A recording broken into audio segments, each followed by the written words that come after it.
As-tu déjà pris un moment pour réfléchir à ce qui se passe avec nos choix? Surtout avec quelque chose d'aussi sérieux et sacré que le mariage. Et si je te disais que ce que nous faisons ici sur Terre, dans notre vie matrimoniale, peut avoir des conséquences éternelles? Oui, éternelles. Aujourd'hui, je vais te révéler quelque chose que beaucoup n'osent pas dire, mais qui doit être entendu, le mystère caché sur l'enfer et ce qui arrive au mariage brisé. Peut-être penses-tu que tout va bien, que chacun fait ce qu'il veut, mais je veux que tu prêtes une attention particulière à ce que je vais te révéler. L'enfer est réel, et ce que tu fais ou ne fais pas avec ton mariage a un impact énorme sur ton destin spirituel. Et crois-moi, il y a bien plus en jeu que ce que l'on imagine. Ce qui se passe après la mort, surtout pour ceux qui ignorent les principes que Dieu nous a laissés, est bien plus terrifiant que tu ne pourrais l'imaginer. Je sais que ce n'est pas un sujet facile à entendre, mais tu dois comprendre la gravité de la situation. Nous ne parlons pas d'un simple choix de vie, mais de quelque chose qui peut décider de ton éternité. Si tu es marié ou si tu as déjà vécu un divorce, ce que je vais te dire pourrait changer ta vision de ta propre relation et même de ton âme. Prépare-toi, car ce qui va suivre n'est pas quelque chose que tu peux simplement ignorer. Nous allons pénétrer dans un domaine que peu osent explorer, mais qui est crucial pour ta vie spirituelle. Que se passe-t-il vraiment avec les mariages brisés? Que pense Dieu de cela? Et comment l'enfer se connecte-t-il à cette réalité? Découvrons-le ensemble maintenant. Mais avant de continuer, vérifie si tu es déjà abonné à la chaîne, car ici nous proposons une série de vidéos comme celle-ci qui vont t'aider à comprendre et à voir la vie sous un angle plus clair, spirituel et profond comme tu ne l'as jamais vu. Je me souviens de ce jour comme si c'était hier. C'était une nuit comme les autres, et j'étais profondément immergé dans la prière à l'église. La chapelle était silencieuse, à l'exception du son doux de ma voix suppliant. Soudain, une lumière intense, plus brillante que tout ce que j'avais jamais vu 100 fois plus forte que le soleil envahit l'espace. Je ressentis une présence si puissante que mon corps se rendit, et je tombai en transe, complètement hors de moi. Ce n'était pas la mort, mais une expérience spirituelle au-delà de ce que je pouvais imaginer. C'est alors que j'entendis une voix claire et ferme venant de cette lumière. « Mon fils, tu as été choisi par Dieu pour témoigner des vérités que tu vas maintenant voir. Tu dois les transmettre au monde afin qu'il sache que l'enfer est réel et que la vie après la mort existe. » Ces paroles pénétrèrent profondément mon âme. Elles étaient portées par un but que je ne pouvais ignorer. Dieu m'avait choisi, et la responsabilité que je ressentis à ce moment-là était écrasante. Pendant 351 jours, j'ai été conduit en enfer, puis pendant 40 jours, j'ai été au ciel. En enfer, le paysage était une obscurité oppressante et une odeur insupportable qui me donnait envie de fuir. Je vis de gigantesques entonnoirs tournant à grande vitesse aux quatre coins de la terre, aspirant les âmes comme un tourbillon furieux. Ces âmes étaient emmenées par une silhouette sombre, l'ange de la mort, qui rassemblait des personnes de toutes les régions du monde et les jetait dans l'entrée de ce lieu de tourment. Ce que j'ai vu là-bas, personne ne pourrait l'imaginer. Des esprits impurs enchaînés au mur, leur forme déformée ressemblait à des animaux mélangés à des humains et des reptiles, des choses qui n'existent pas sur Terre. Ils rugissaient et sifflaient, lançant des cris qui résonnaient et faisaient trembler même l'obscurité qui les entourait. Je demandai au Seigneur Jésus qui étaient ces êtres, et il me répondit, ce sont des démons, des serviteurs de Satan, qui attendent des ordres pour semer la destruction dans les familles de la terre. Dans l'un des moments les plus sombres, Jésus me conduisit aux chambres des péchés, des lieux où chaque âme portait le poids des erreurs qu'elle avait commises. Dans l'une de ces chambres, je vis des foules de couples qui avaient méprisé le lien sacré du mariage. C'était une mer de lamentations et de querelles. Un homme criait, tentant de justifier ses actions, tandis qu'une femme, brûlée et épuisée, tentait de se libérer du feu qui la consumait comme une flamme vivante. Les détails de ce que j'ai été témoin étaient accablants. Chaque âme avait une histoire. Certains étaient là pour s'être divorcés et remariés, ignorant les enseignements sacrés qui disent que seule la mort peut séparer un couple. Un pasteur se trouvait parmi eux, suspendu par des chaînes avec une Bible ouverte devant lui, incapable de parler sans être insulté par les âmes qu'il avait lui-même bénies dans de nouveaux mariages après le divorce. Au ciel, en revanche, la paix était inimaginable. C'était comme si une brise fraîche passait à travers l'âme, guérissant des blessures profondes d'un simple toucher. Les anges chantaient, et la présence de Dieu était comme un embrassement que je ne voulais jamais quitter. La différence entre l'enfer et le ciel était une preuve concrète de ce que les Écritures ont toujours enseigné, le choix entre suivre les chemins de Dieu ou se perdre dans les tentations du monde. La beauté et la pureté de ce lieu éclairé me donnèrent la force de revenir et de remplir la mission qui m'avait été confiée. J'ai compris alors que mon voyage était plus qu'une expérience personnelle. C'était un appel pour réveiller les gens, pour leur dire que l'enfer et le ciel sont réels, que les décisions que nous prenons sur terre ont des conséquences éternelles. Je me souviens du moment exact où mes yeux se sont ouverts sur une vision que je n'oublierai jamais. Nous étions toujours au sommet de la montagne, et Jésus tenait ma main pendant que nous regardions en bas. J'ai ressenti un frisson parcourir ma colonne vertébrale quand j'ai vu les 12 entonnoirs tourner à grande vitesse dans les 4 coins du monde. C'était une vision tellement puissante que la terre semblait se tordre sous leur force. Lorsqu'ils se rejoignaient, ces entonnoirs formaient un seul et immense entonnoir central, un vortex sombre et pulsant qui semblait tout engloutir sur son passage. Ce que j'ai vu ensuite était terrifiant, des âmes innombrables étaient aspirées vers le funil, comme des grains de sable emportés par un tourbillon implacable. J'ai entendu une voix tonner, répétant un mot qui m'a transpercé l'âme, « Abandonne, abandonne ». Et puis, comme si la terre elle-même collaborait à ce sombre destin, j'ai vu de gigantesques mains, dépourvues de toute trace de miséricorde, pousser les âmes dans le funil. C'étaient les mains du prince de la mort, un être qui rassemblait des vies de tous les coins du monde, les jetant sans hésitation dans la gueule de l'enfer. J'étais paralysé, non seulement par la peur, mais par une compréhension si profonde que les mots se vidaient de sens sans comparaison. Mon cœur se serrait en voyant des visages des hommes, des femmes, même des enfants tous emportés. Il n'y avait pas de cris, car l'obscurité du funil engloutissait même le son. L'absence de clamour rendait tout encore plus angoissant. C'est alors qu'avec un ton qui portait une tristesse profonde, Jésus m'expliqua, ce sont les âmes qui ne m'ont pas suivi, qui ont choisi d'ignorer les avertissements et ont pris le large chemin de la perdition. À chaque âme qui tombait, je voyais des fragments de leurs histoires. Je vis des hommes qui s'étaient abandonnés aux richesses et au pouvoir, croyant que cela les protégerait de la mort. Je vis des femmes qui cherchaient la satisfaction dans les plaisirs du monde, aveugles à la vérité que, un jour, nous devrons tous affronter. Et ce qui brisa mon cœur fut de réaliser que beaucoup d'entre eux n'étaient pas nécessairement mauvais aux yeux des hommes. Ce étaient des gens ordinaires, qui s'étaient laissés distraire, qui avaient tourné le dos aux opportunités de rédemption. Alors que je regardais la marche inexorable des âmes tombant dans le gouffre, le Seigneur me regarda et dit quelque chose que je n'oublierai jamais, plus de gens vont en enfer qu'au ciel, parce que le chemin est large et facile. Les tentations de ce monde aveugle, et l'humanité doit savoir que la vie ne se termine pas avec la mort. La mort n'est que le début de l'éternité. Chaque mot pesait comme une encre dans mon esprit. C'était une vérité que peu voulaient entendre, mais que j'avais été appelé à partager. Le funil, cette entrée colossale de l'enfer, continuait de tourner, insatiable. Il symbolisait non seulement la mort physique, mais la perte spirituelle.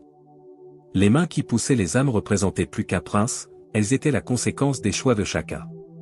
Et, à mesure que j'observais, je réalisais que mon appel n'était pas seulement de voir, mais de témoigner et d'avertir. Jésus serra ma main plus fort, comme s'il savait de l'agonie interne que je vivais. « Prépare-toi, dit-il, avec une expression de compassion que seul le Sauveur pouvait avoir, car nous allons voir plus. » Et ainsi, l'histoire ne s'est pas arrêtée là. La vision qui suivit alors que nous commencions à descendre dans l'abîme était si sombre et dense que l'air autour de nous semblait lutter pour ne pas être aspiré par le vide. Je sentis mon corps trembler, l'odeur était presque insupportable, un mélange de soufre et de quelque chose d'autre que je ne pouvais décrire. À mesure que nous nous approchions de l'entrée de l'enfer, une obscurité profonde envahit tout autour de nous. C'était une forme d'obscurité que l'on ne voit pas seulement, mais que l'on ressent comme si elle était vivante, pulsant avec une haine ancestrale. La première chose que mes yeux captèrent furent les esprits enchaînés au mur de l'enfer. Ils bougeaient de manière agitée, comme des animaux en cage, émettant des sons bas et gutturaux qui résonnaient dans les profondeurs du lieu. Ces esprits n'étaient rien de ce que j'avais déjà vu sur Terre. C'étaient des êtres hybrides, des créatures qui mêlaient des caractéristiques humaines à celles d'animaux sauvages et même de reptiles. Certains avaient des corps semblables à des lions avec des visages humains, d'autres ressemblaient à de grands serpents avec des bras squelettiques s'étendant hors des murs, comme s'ils tentaient de saisir quelque chose qu'ils ne pourraient jamais toucher. Je regardais Jésus, le cœur lourd, essayant de comprendre ce que ces créatures étaient et pourquoi elles étaient là, prisonnières dans une souffrance éternelle. Avant même que je ne puisse poser la question, il me répondit d'un regard sérieux, ce sont des esprits impurs, serviteurs du diable, qui attendent des ordres pour semer la destruction sur terre. Chacun d'eux a une mission spécifique, et beaucoup sont envoyés pour attaquer et détruire les familles. Ces mots me frappèrent de plein fouet, et je commençais à comprendre la véritable bataille qui se déroule dans le monde spirituel, invisible à beaucoup d'entre nous. Des familles entières étaient ciblées par des forces que peu savaient même exister, et ces êtres étaient la preuve vivante ou plutôt condamnés de cela. Chaque chaîne qui retenait ces entités semblait forgée dans une colère que je ressentais presque comme une brise chaude qui passait sur moi. Alors que je regardais, l'une de ces créatures, un être avec l'apparence d'un énorme félin ailé et des griffes semblant couper même l'obscurité, me fixa directement et tenta de s'avancer. Ses yeux brillaient d'une haine profonde, et à un moment, je ressentis une peur qui faillit me faire reculer. Mais la lumière émanant de Jésus était un bouclier qui nous protégeait tous les deux. En réalisant qu'il ne pouvait pas m'atteindre, le démon poussa un rugissement qui fit trembler les chaînes. Ces démons, continua Jésus, sont ceux qui attaquent les foyers avec des mensonges, de l'infidélité, de la haine et de la division. Ils trouvent des brèches lorsque les gens s'éloignent de la vérité, quand ils laissent l'orgueil, l'égoïsme et les plaisirs de ce monde les aveugler à ce qui est vraiment important. Chaque mot qu'il disait était une révélation, un morceau de vérité que je savais devoir partager avec le monde. Je suis resté là, observant ces entités malfaisantes, et un sentiment d'urgence grandissait en moi. Si les gens savaient réellement ce à quoi ils faisaient face, peut-être pourraient-ils lutter contre cela d'une manière qu'ils n'avaient jamais envisagée. Puis, au loin, j'entendis des voix. Ce n'étaient pas des cris de démons. Ce étaient des voix humaines, des lamentations qui semblaient implorer de l'aide. Mon cœur se serra. Je savais que c'était la prochaine vision que je devais témoigner, mais la douleur d'entendre ces cris me faisait presque vouloir courir dans la direction opposée. Je sentis une main douce sur mon épaule, c'était Jésus. Il savait ce qui allait arriver, et sa présence était le seul réconfort qui m'empêchait de m'effondrer. Continuant à descendre dans les profondeurs de cet endroit, l'atmosphère autour de moi semblait changer de forme et de sensation. La première chambre dans laquelle je suis entré était sombre, mais différente de l'obscurité initiale, elle avait une lueur rougeâtre, comme des braises qui ne s'éteignaient jamais. La chaleur était étouffante, et le son des voix en lamentation semblait croître à mesure que je m'approchais. Les murs étaient sculptés de figures grotesques, représentant la souffrance et la douleur qui se traînaient à travers l'éternité. Ces images semblaient bouger sous la lumière des flammes, se tordant comme si elles étaient une partie vivante de l'enfer lui-même. C'est alors que je me suis retrouvé devant une zone dédiée au péché sexuel. L'air était lourd et l'environnement vibrait d'un bruit sourd, presque comme un bourdonnement constant d'agonie. J'ai vu des âmes se débattre, enchaînées dans des fers qui brûlaient d'un feu qui ne consumait pas, mais qui rendait la douleur infinie. Ces âmes criaient, non seulement de douleur physique, mais d'un tourment émotionnel visible dans leurs yeux. C'était une souffrance qui venait du regret tardif, de la prise de conscience qu'elles avaient échangé l'éternité contre des plaisirs éphémères. Je me souvenais de combien de fois, dans les sermons et les études bibliques, on parlait de l'importance de la pureté, de la sainteté. Mais voir cela était différent. C'était la preuve vivante que les avertissements n'étaient pas de simples mots, mais des réalités que beaucoup négligeaient. Jésus, à mes côtés, parla d'une voix qui résonnait en moi: ceux-ci ont cédé à la luxure, à la trahison et à tous les actes qui ont détruit leurs âmes et celles des autres. Ici, ils comprennent le poids de ce qu'ils ont fait, mais il est trop tard pour revenir en arrière.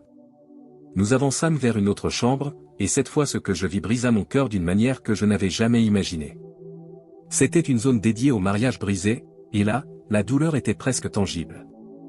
J'ai vu des personnes qui s'étaient séparées de leurs conjoints, qui avaient pris d'autres chemins, parfois de leur propre choix, d'autres fois sous l'influence de l'orgueil ou de fausses justifications.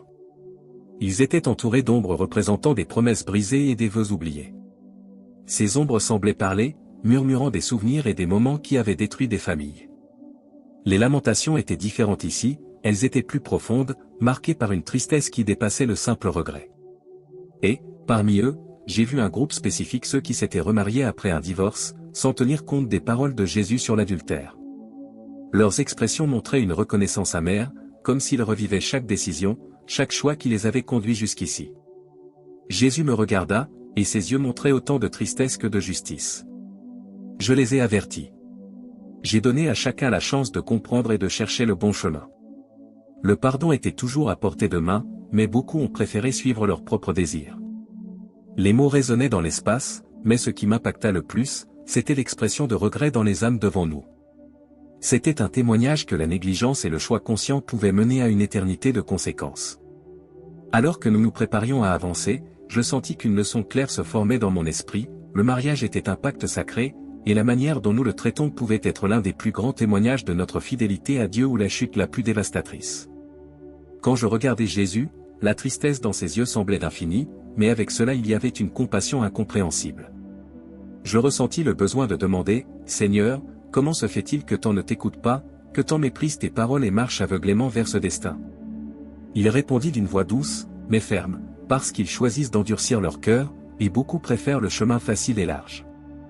Je me souvins des mots que j'avais lus tant de fois, mais qui maintenant, d'une manière si tangible, prenaient tout leur sens. Entrez par la porte étroite, car large est la porte et spacieux est le chemin qui mène à la perdition, et nombreux sont ceux qui entrent par elle, mais étroite est la porte et resserré est le chemin qui mène à la vie, et peu sont ceux qui le trouvent. Matthieu 7, 13-14.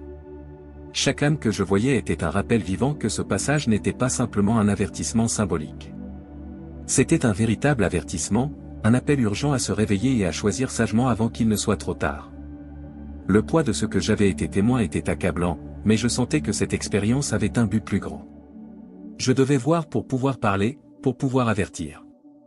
Je compris que la prochaine étape de mon voyage serait encore plus révélatrice, mais cette vision avait déjà marqué mon âme d'un poids que je savais que je devais partager. La douleur que j'avais vue me fit réfléchir au nombre de ceux qui, là-bas, sur terre, avaient encore la chance d'écouter, de changer et de choisir le chemin de la réconciliation et du pardon. Mais qu'allait-il se passer ensuite? Qui avait-il encore à témoigner dans ces profondeurs? À mesure que nous avancions dans les couloirs de l'enfer, tout semblait plus sombre, plus glacial. L'air était lourd et pesant, presque comme une substance qui nous enveloppait, rendant chaque pas plus difficile. Tandis que nous marchions, la présence de Jésus me guidait, me donnait des forces, mais en même temps, je ne pouvais ignorer la douleur dans mon cœur en voyant la souffrance de tant d'âmes. C'est alors que nous arrivâmes dans une zone qui me laissa complètement bouleversé. Là, je vis une scène que je n'aurais jamais pu imaginer. C'était une salle pleine de personnes qui, de leur vivant, avaient été pasteurs, leaders religieux, mais qui maintenant étaient punis de manière terrible. Je regardai de plus près et vis un homme que je reconnus comme un pasteur, quelqu'un qui, avant tout cela, prêchait la parole de Dieu, guidait des gens, enseignait, priait pour eux. Mais maintenant, il était écrasé par une douleur indescriptible. Ce pasteur, comme beaucoup d'autres là-bas, était puni parce que, durant sa vie, il avait béni les mariages de personnes divorcées, sans tenir compte de ce que la Bible disait réellement sur le mariage et le divorce. Il me regarda, avec une expression de profonde douleur, et j'entendis sa voix rauque et désespérée, je ne savais pas, je ne comprenais pas, mais maintenant, il est trop tard. Je le regardai, ne sachant quoi dire, et Jésus, qui était à mes côtés, dit calmement, ce pasteur n'a pas compris la véritable signification du mariage, et maintenant il paye le prix d'avoir désobéi à la parole. Il s'est laissé guider par les convenances du monde et non par les Écritures. Je me souvins alors d'un verset que j'avais lu tant de fois dans la Bible, mais qui maintenant, à ce moment précis, semblait résonner dans mon cœur avec plus de force, ce que Dieu a uni, que l'homme ne le sépare pas. Matthieu 19h6. Ces paroles ont pris une nouvelle dimension pour moi. Le mariage n'est pas simplement un contrat social ou une union temporaire, comme beaucoup le considèrent de nos jours. Le mariage est quelque chose de sacré, quelque chose que Dieu a créé pour durer jusqu'à ce que la mort nous sépare. Lorsqu'une personne divorce et se remarie sans une véritable raison biblique, ce n'est plus une union devant Dieu, mais une trahison du pacte qui a été fait. En observant la souffrance de ce pasteur, la douleur sur son visage était évidente, mais ce qui était le plus déchirant, c'était de voir les âmes autour de lui. Elles l'accusaient, le maudissaient, et l'insultaient avec des mots durs, disant, « Tu nous as trompés, tu nous as enseigné des mensonges, tu nous as menés à l'erreur. » Ce pasteur était entouré d'âmes, qui avaient jadis écouté sa voix, mais qui maintenant le tenaient pour responsable de leur souffrance éternelle. Jésus, voyant tout cela, m'expliqua, cet homme, et beaucoup d'autres comme lui, prêchent ce qui est commode pour plaire aux gens, et non ce qui est fidèle à ma parole. Il recherche l'acceptation du monde, mais pas mon approbation. Maintenant, il paie le prix de n'avoir pas été fidèle à mon enseignement. La souffrance de ce pasteur m'a profondément touché, mais en même temps, elle m'a fait réfléchir à l'importance de vivre selon les principes de Dieu, sans se laisser emporter par les standards du monde. Bien souvent, ce qui est populaire, ce qui est accepté, ce que tout le monde fait, n'est pas ce que Dieu nous enseigne dans sa parole. Il a tout clairement dit dans sa Bible, mais beaucoup, même à l'intérieur de l'Église, choisissent d'ignorer ses paroles pour plaire aux autres, pour suivre la mentalité du monde. Alors que je regardais ce pasteur puni, quelque chose me fit penser, combien d'entre nous, dans la vie, prenons de mauvaises décisions en nous basant sur ce que le monde dit, sans prendre le temps de réfléchir à ce que la parole de Dieu enseigne réellement? Combien se remarient, ignorant la gravité de ce que cela signifie devant Dieu? Et comme si cela ne suffisait pas, je vis un autre groupe de personnes, qui n'étaient pas des leaders religieux, mais qui étaient là à cause des mêmes erreurs, à cause de décisions basées sur ce que le monde considère comme acceptable, mais qui, devant Dieu, étaient inacceptables. Des personnes qui avaient divorcé, s'étaient remariées, et qui maintenant faisaient face aux conséquences de cette erreur. Et je savais qu'il n'était pas trop tard pour qu'elles se repentent, s'il y avait encore du temps, mais dans ce lieu, le repentir n'était plus une option. Je me sentais bouleversé, mais je comprenais aussi le message de Dieu. Ce qu'il nous dit dans sa parole n'est pas quelque chose que nous pouvons ignorer. Le divorce, les nouvelles unions, la désobéissance à sa parole, tout cela a des conséquences, et la grâce de Dieu ne peut être utilisée comme un sauf-conduit pour faire ce qui est mal. Ce qui était le plus triste, cependant, c'était de réaliser que beaucoup de ces personnes ne savaient pas ce qu'elles faisaient. Elles étaient aveuglées par l'ignorance ou par le désir de plaire aux autres. Elles ne comprenaient pas le poids de leurs actions, et maintenant elles en payaient un prix élevé. Je suis resté là, un moment, observant tout, ressentant une profonde douleur pour chaque âme condamnée à cette punition éternelle. Mais en même temps, je ressentais une urgence de retourner et de raconter au monde ce que j'avais vu. Pas pour effrayer, mais pour alerter, afin que les gens ne tombent pas dans le même piège. La parole de Dieu est claire, et nous devons vivre selon elle. Et l'histoire de ce pasteur, et de tant de gens qui font des mauvais choix, n'est pas encore terminée. Ce que j'ai vu dans ce lieu de tourment n'était qu'une petite partie du voyage que Dieu m'a appelé à raconter. Un avertissement, une leçon pour nous tous. Ce qui se passe dans la vie de chacun de nous est sérieux, et les choix que nous faisons ont des conséquences éternelles. Mais, pour l'instant, il reste à se rappeler que Dieu nous donne encore du temps pour changer. Il nous appelle toujours à vivre selon sa parole. Et, comme il me l'a montré à ce moment-là, tout ce que nous avons à faire, c'est de nous repentir et de chercher sa grâce, avant qu'il ne soit trop tard. Ce que j'ai vu, dans ce lieu terrible, est quelque chose qui me poursuit encore. Les âmes qui étaient là ne souffraient pas seulement physiquement, comme on pourrait l'imaginer, mais elles souffraient d'une manière bien plus profonde, émotionnellement et spirituellement. J'ai vu des personnes qui, de leur vivant, s'étaient mariées, mais qui maintenant, en enfer, étaient prises dans un cycle interminable de disputes, de querelles, et d'accusations à propos de leurs relations passées, des mariages brisés. Ces âmes ne pleuraient pas seulement le fait qu'elles étaient là, mais elles étaient intensément impliquées dans des disputes et des discussions, comme si elles essayaient encore de justifier leurs erreurs, leurs péchés, comme si elles pouvaient revenir en arrière et corriger ce qu'elles avaient fait. J'ai vu, clairement, un homme et une femme, qui s'étaient mariés sur terre. Ils étaient dans un état d'agonie émotionnelle. L'homme pointait la femme et disait, « Tu m'as laissé. Tu m'as abandonné pour un autre. J'ai passé toute ma vie à essayer de bien faire, et tu m'as trahi. » La femme, les larmes aux yeux, répondait, « Tu ne m'as jamais prêté attention. J'ai demandé de l'amour, du respect, et tu ne m'as pas écouté. Maintenant tu me culpabilises pour tout ce qui a mal tourné. » La dispute entre eux était horrible. Ils se renvoyaient la faute de tous les échecs de leur relation, mais tous deux étaient complètement aveugles au fait qu'en se disputant, ce qui comptait le plus était le fait qu'ils étaient là, en enfer, à cause de leur choix, à cause de leur non-respect des principes que Dieu a enseignés sur le mariage. J'observais tout cela avec une tristesse profonde, car ce qui m'a le plus choqué, c'est de réaliser que leur souffrance ne se limitait pas à leur présence là, mais aussi à leur incapacité à se repentir ou à se pardonner. Ce qu'ils faisaient à ce moment-là était le reflet de ce qu'ils avaient fait de leur vivant. Ils étaient pris dans leurs propres blessures, sans jamais pouvoir trouver la paix. Les erreurs, les accusations, les ressentiments, tous ces sentiments négatifs qu'ils avaient cultivés pendant leur vie étaient maintenant amplifiés et transformés en un tourment éternel. Je pensais à cela, combien d'entre nous vivons avec des ressentiments, des blessures non guéries, des problèmes non résolus dans nos relations, et pensons qu'à la fin, cela n'a pas d'importance? Ce que j'ai vu dans ce lieu m'a fait comprendre que tout compte. Chaque action, chaque mot, chaque choix que nous faisons vis-à-vis des autres a un impact, une conséquence. Et bien souvent, ce ne sont pas seulement les actions de ceux qui nous entourent qui nous affectent, mais nos propres choix. Jésus m'a montré, là, que le mariage est un reflet de la manière dont nous devons nous traiter les uns les autres, avec respect, amour et pardon. Lorsque les gens violent ces principes, les conséquences sont spirituelles, bien plus profondes que ce que l'on voit à la surface. J'ai vu, de manière très claire, que le mariage n'est pas seulement un lien humain, mais un pacte sacré devant Dieu. Lorsque cela est rompu, lorsqu'il y a trahison, infidélité, ou même lorsque les gens se marient et divorcent pour des raisons égoïstes, tout cela a un coût spirituel. Ces âmes qui se disputaient à propos de leur mariage brisé, tout était là parce qu'elles avaient, d'une manière ou d'une autre, désobéi à la parole de Dieu. Et ce qui m'a le plus choqué, c'est que beaucoup d'entre elles ne réalisaient même pas à quel point elles avaient profondément violé ces principes.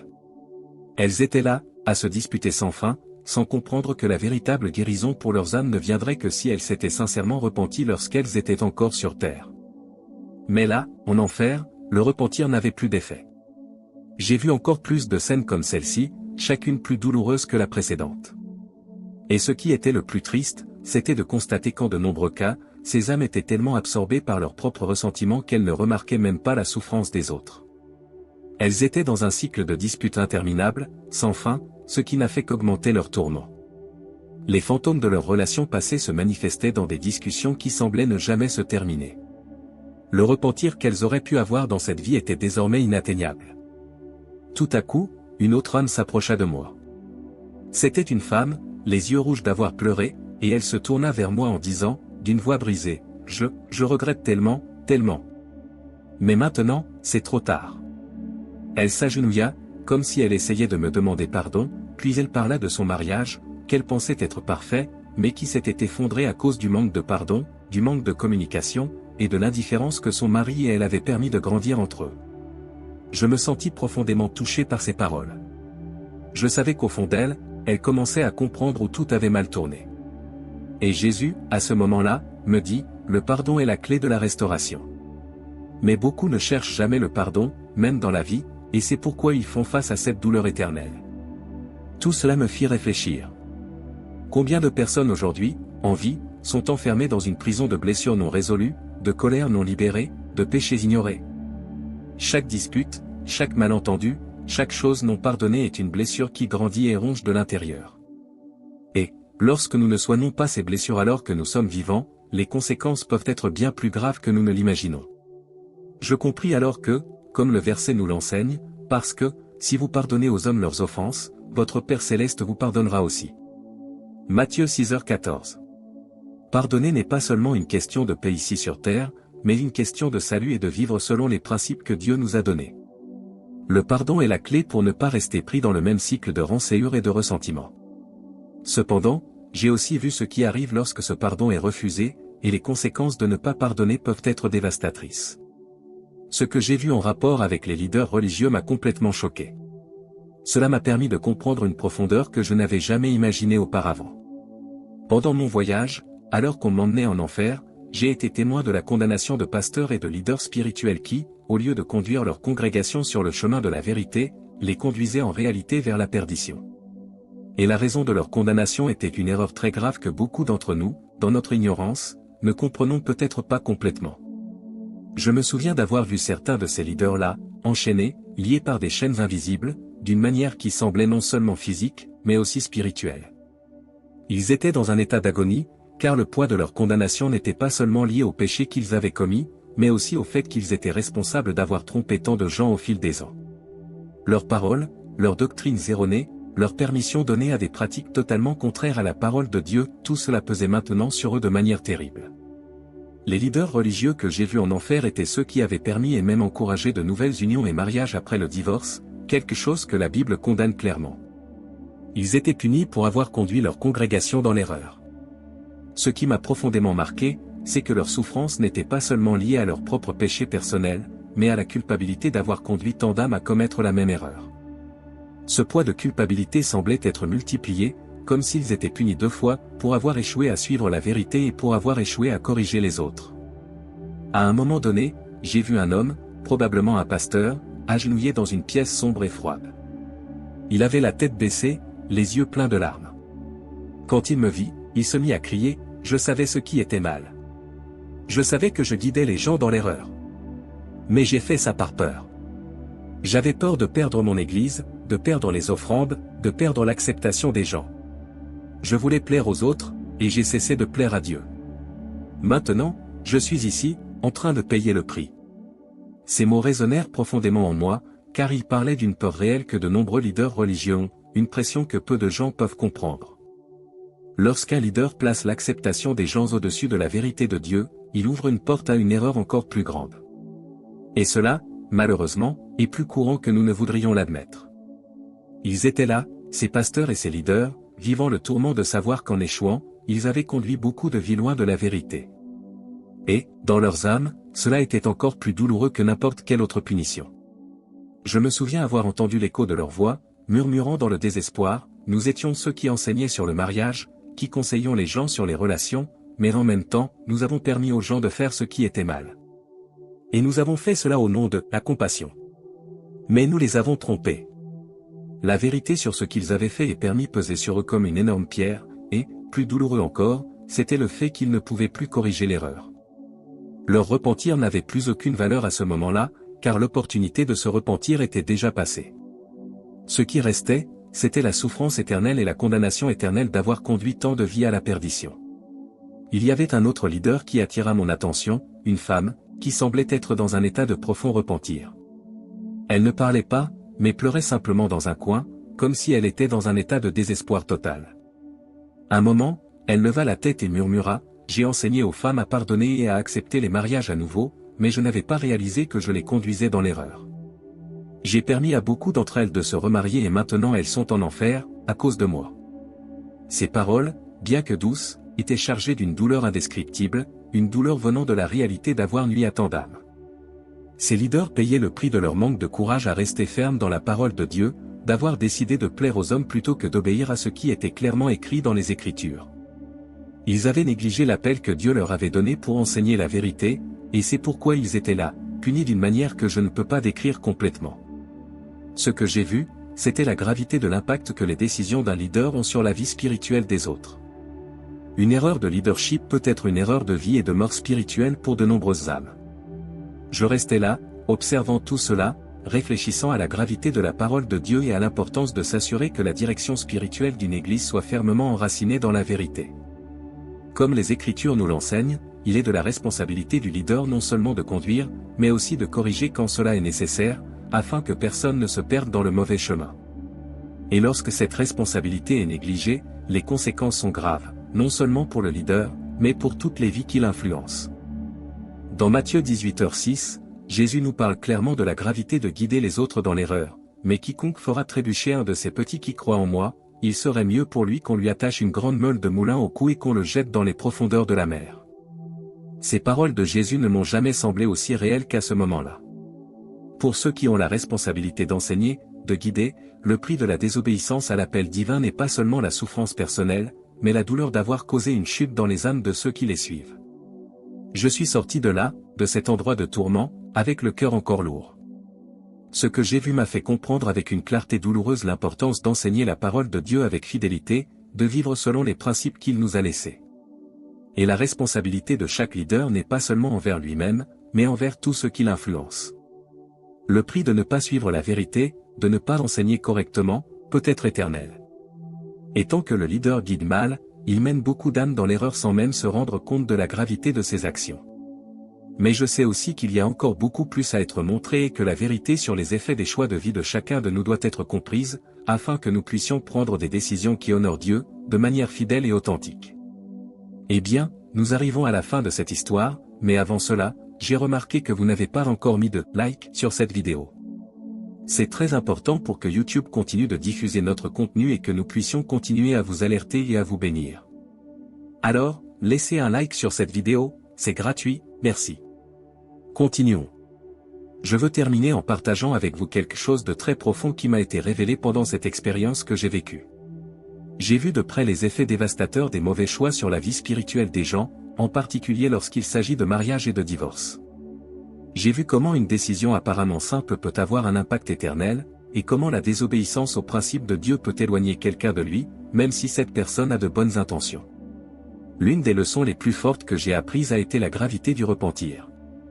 J'ai vu tant d'âmes souffrir en enfer parce qu'elles avaient ignoré ce que Dieu a enseigné sur le mariage, et malgré leurs regrets là-bas, il n'y avait plus de temps pour revenir en arrière.